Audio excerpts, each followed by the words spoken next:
Hello and welcome back to another lesson in APUS history. We're covering topic 2.7, which is the last content lesson for this period. There's one more lesson comparing, working on the skill of comparison in period 2, and then there's the overall unit review. So hang in there, you're almost through. So there are two learning objectives for this lesson. Explain how and why the movement of a variety of people and ideas across the Atlantic contributed to the development of American culture over time. And second, explain how and why the different goals and interests of European leaders and colonists affected how they viewed themselves and their relationship with Britain. So those are really the key ideas that should be in your mind as you are listening and taking notes. Now, there's quite a few different key concepts that I'm just going to really briefly go through. So, looking at different European religious and ethnic groups and the Great Awakening and Enlightenment. We're going to be talking about gradual Anglicization, and we are going to discuss how there was issues on both sides of the Atlantic that was beginning to develop, and finally, some brief resistance. Now, that's really a preview of Unit 3. So that's just going to be briefly mentioned in this unit. Okay, so we're going to first talk about some colonial demographics and characteristics, the Enlightenment, the Great Awakening, and the emergence of a national culture. Okay, so what we're going to see overall in this entire unit is some pretty significant demographic changes. So the unit actually starts in 1607 and goes to 1754, but these are some of the demographic generalities that you can see, just how much change is happening in America in these years. Now, why is the population growing? There's two major reasons: immigration and then a higher birth rate and longer lifespan. So as you can see by those statistics, there is quite a variety of European immigrants that are coming, but the primary group that is accounting for the growth in population is going to be Africans, the forced enslavement of Africans. Some general characteristics. Overall, significantly influenced by English society. And this is a big vocab word that you need to know. It's Anglicization, which is the process by which a person or place becomes influenced by English culture. So that's going to be kind of an overarching theme for this entire lesson, is how was America becoming more English? But at the same time, that's not to disregard the other influences that were happening. There were diverse influences from American Indians. For example, there's aspects of their self-government that show up in the first forms of government in the American society. There are other influences from African and non-English immigrants as well. So just some basic characteristics there: self-government, religious toleration, no hereditary aristocracy or social mobility, and social mobility. So the ability to move from one social class to another was unique in colonial America. And then also keeping in mind that at this time, the colonies were primarily agricultural. So the majority of colonists will live in farms, not cities, but there are some urban areas that are growing, and those cities are listed. So as I just mentioned, 90% of people are going to live on farms. And thinking about the high birth rate, we're going to see significant large families. They have a higher standard of living than in Europe, which was a cause for immigration. However, there are going to be significant limitations based on gender. So men will have the power, including unlimited power in the home. So the ability to own the wife's wages if she was working, etc. So in white culture, let's be specific here. In white culture, it will be divided between public and private realms, where men will be more in charge of the public realm or sphere, and women will have more control of the private realm or sphere. And so this is what's going to significantly isolate women, especially in rural areas. So since men are going to be doing more of the town meetings, they're going to be doing more of the trading and purchasing of goods, they will travel from their farm to the city, whereas women will be still relegated to the house. And so that's going to leave them separated from a lot of the life and culture that is happening around them. There you can see are some more information about women birthing 8 children, being in charge of the household tasks, but also working alongside the husband on the farm, making clothes, being in charge of education. Now, there were a few exceptions. There were a few women tavern owners, shop owners, and so it's not to say that all women, 100% of women, had this specific kind of life, but there is a general sense of women being in the home in colonial America. And again, reinforcing that this is going to be the information available for white women. Enslaved women will have fewer gender distinctions. They will be expected to work alongside the men in whatever, whether that's a plantation system or something else. Okay, some general economic activity. This is a review, but still important.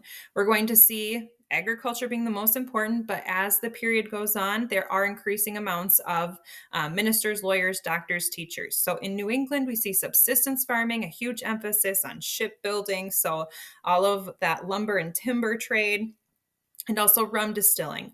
That's going to be a big part of the triangular trade.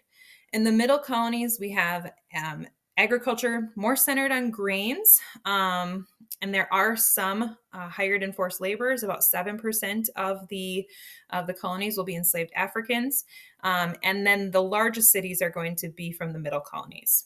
And then on the southern colonies, most will live on subsistence farms. So a lot of people just think the southern colonies have rampant plantations. That is incorrect. Most are still living on small subsistence farms. However, there are large plantations, and that's where the largest amount of enslaved Africans are going to be. Education will be basic compared to what we see today, and it is very varied. So in New England, we're going to see significantly longer periods of time that the students are going to be in education. That's going to be less so in the southern colonies, especially. It is the reason for that. One reason for that is going to be because of the emphasis of religion in New England. And so they're going to emphasize the role of ministers and having education for people to become ministers. And also the ability for each person to read the Bible is really important. And so they're going to have more requirements for education in New England. Higher education, again, is going to be religious at the beginning and mostly supported by a specific religious group.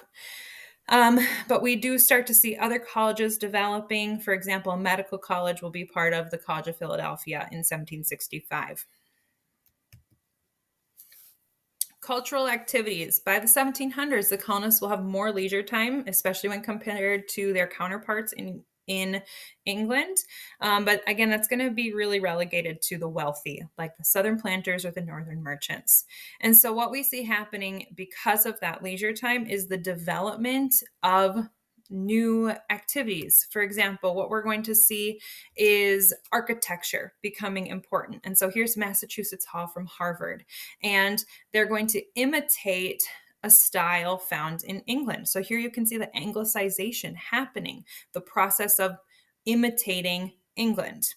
We're going to see the development of more art. So here is a painting by a famous artist at the time, and he was trained in England. So that Anglicization again.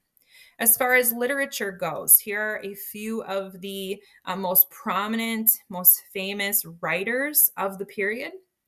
And their works will primarily be about politics and religion, which we'll talk about with the Enlightenment and the Great Awakening. And then finally, science also becomes more important with many inventions by Ben Franklin and others. So how were these cultural activities spread?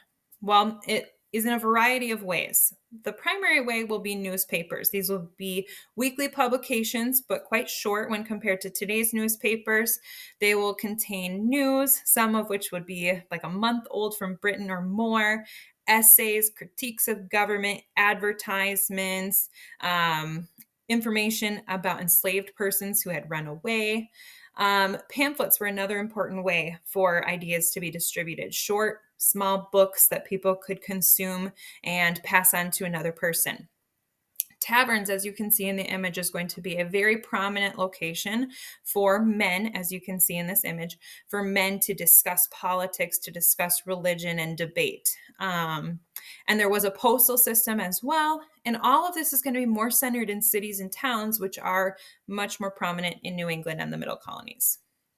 Okay, so let's move on to two big ideas here that are happening in this time period. So, like broad trends that are occurring. And the first is called the Enlightenment. And so, this is an 18th century intellectual and philosophical movement that emphasizes the use of reason and science over religion to solve humanity's problems. And so, really, it's this idea that there is logic and there is reason when trying to solve a problem. You don't have to go to the Bible and read that. Instead, you have the capability to have that revelation occur within yourself. So, the main components that you want to remember about the Enlightenment is going to be reason is more important than religion, and natural rights, which we'll discuss. Natural rights are more important than absolute power. It's also important to note that the Enlightenment began in Europe and then came to America through print culture and through immigration. So, the main Enlightenment figure that you're going to want to know for APUS history is John Locke. There are many others, but for this course, John Locke is going to be the one that you want to know the most. And he is going to discuss what the Enlightenment will include science and other aspects. He's going to really focus on politics. So he believes that there are natural rights possessed by every human: life, liberty, and property. That just for being a human, that is your right. And that the government's job is to protect those rights. And so there's a social contract that happens in a society. People agree to work together to have a government in exchange for a government that will protect those rights. And so that's the social contract. And if the government does not protect those rights, then they should not be the government anymore. That a rebellion should take place to replace that government. And so you can see how those ideas, starting in period 2, would begin to influence the American Revolution, which we'll see in our next unit. So here is a excerpt from one of his most famous writings. The great end of men's entering into society being the enjoyment of their properties in peace and safety, and the great instrument and means of that being the laws established in that society. The first and fundamental positive law of all commonwealths is the establishing of the legislative power as the first and fundamental natural law, which is to govern even the legislative itself, is the preservation of society, and as far as it will consist with the public good of every person in it. So basically saying that a society will come together and create a legislative body, but that their main goal is to preserve that society and protect those natural rights. When any one or more shall take upon them to make laws whom the people have not appointed so to do, they make laws without authority, which the people are not therefore bound to obey, by which means they come again to be out of subjugation and may constitute themselves a new legislative as they think best, being in full liberty to resist the force of those who without authority would impose anything upon them. So if that legislative body begins to pass laws, which they were not elected to do, then a new legislative body should replace them. These ideas are transformative when you think about how government had been in Europe for centuries. So the significance of the Enlightenment is going to be the proliferation of print culture. So we're going to see tons and tons of pamphlets, writings, things being developed, discussing these ideas. We're going to see the growth of political debates. So the taverns become a significant place for these debates to occur. There's going to be an increase in emphasis on scientific education and also an increase in the criticism of authority. And as a result of this, we will also see a religious backlash. This Enlightenment is moving away from religion. So then we're going to see a backlash of religion trying to retake that place in people's lives. But kind of the most important emphasis or significance is going to be the future implementation of these ideas into the American movement for independence. So we're going to see a lot of these ideas show up in the writings of people like Thomas Paine and Thomas Jefferson as they tried to convince people to rebel against the British government. Okay, the Great Awakening. This is the first Great Awakening. There will be a second Great Awakening. This is an 18th century religious movement characterized by fervent expression of religious feeling among masses of people. So, what we see is that there has been a shift away from the church. The Enlightenment has caused this shift away, this emphasis of reason over religion. Sermons had become quite dull. Ministers weren't really focused on sinfulness. And so, the First Awakening is seeking to reinvigorate the church. So, major figures of the Great Awakening are going to be Jonathan Edwards and George Whitefield. So, Jonathan Edwards' most notable sermon is Sinners in the Hands of an Angry God, which we're going to take a look at in a second. But it isn't really that reflective of his actual sermons. And he was more focused in the New England area. George Whitefield is going to be another example of Anglicization, where he is migrating from England and then coming to the colonies. At times, he would preach to over 10,000 people. So here you can see in the autobiography of Ben Franklin, you can see that it says, in 1739, arrived among us from Ireland, the Reverend Mr. George Whitefield. And then it goes on to talk about him preaching in the fields because many of the churches refused to allow him to preach there. And that he was so influential that you couldn't walk through a town without hearing songs being sung by families. All right, here is an example of Jonathan Edwards' sermons, and you're going to just see how much more lively these are than just an intellectual discourse. He says, your wickedness makes you as were heavy as lead, and to tend downwards with great weight and pressure towards hell. And if God should let you go, you would immediately sink and swiftly descend and plunge into the bottomless gulf. And your healthy constitution, your own care and prudence, your best contrivance, and all your righteousness would have no more influence to uphold you and keep you out of hell than a spider's web would have to stop a falling rock. So it doesn't matter how good you are so sinful, you deserve to go to hell. Then he says, the God that holds you over the pit of hell, much as one holds a spider or some loathsome insect over the fire, abhors you and is dreadfully provoked. His wrath towards you burns like fire, and he looks upon you as worthy of nothing else but to be cast into the fire.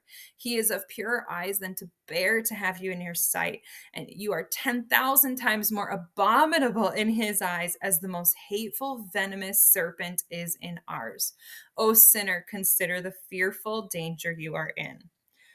So, wow, that is just, it's breathing fire, right? He is declaring the sinfulness of the people, and they are bound to repent. They are bound to do something to attempt to change their situation. And so, what we see as a result of this is rapid and immense increase in religious commitments, an increase in emotionalism. People begin to study the Bible more in their own homes, which then sometimes contradicts a bit of what they're seeing in the churches with their own ministers. So we see new denominations, they call them new lights, such as the Methodists and the Baptists. At these revivals, sometimes segregating rules were suspended. For example, men, women, African Americans would be more mixed together than in a regular church setting. But kind of the real impact that you want to be aware of is that it impacted the view of their religious authorities. They began to question them, criticize them more, which then will translate to political authorities. If people are willing to contradict the most educated, the most respected members of society, the ministers, then they're also going to be more likely to criticize other authorities, such as the king and parliament. So, last slide here, really. What we have seen is the emergence of a national culture, a distinct American viewpoint develops. It's really important to note that this is a white American viewpoint, okay? This is not including all groups of people. It's also ironic to say American viewpoint when thinking about the fact that a Native American viewpoint had existed for centuries. So, the causes of this white American viewpoint is going to be the motivations for leaving Europe. Why did people come to America? Their political heritage, where are they coming from? And the natural environment, a new place, a new existence. And these things are going to come together to create colonial characteristics. People are going to generally be more restless than their counterparts. They might be more enterprising, practical, and ambitious. And we see changes in the way that they govern themselves. You can see that in American politics, while most of the governors were appointed, their legislature did include elected assemblies. So in all of the legislatures, the 13, all of them had an assembly that would have been elected by the people, while the council would have still been appointed. Town meetings were frequent and voting restrictions would vary. So these characteristics, adult white male landowner, those would have been common in all of them. But the church member restrictions will vary based on the colony. So that was a lot about colonial society and culture. And I hope that it really, really zeroed in on these ideas, these objectives about how Anglicization was occurring, and really two key movements, the Great Awakening and the Enlightenment. I hope it was helpful for you. And if so, please like and subscribe.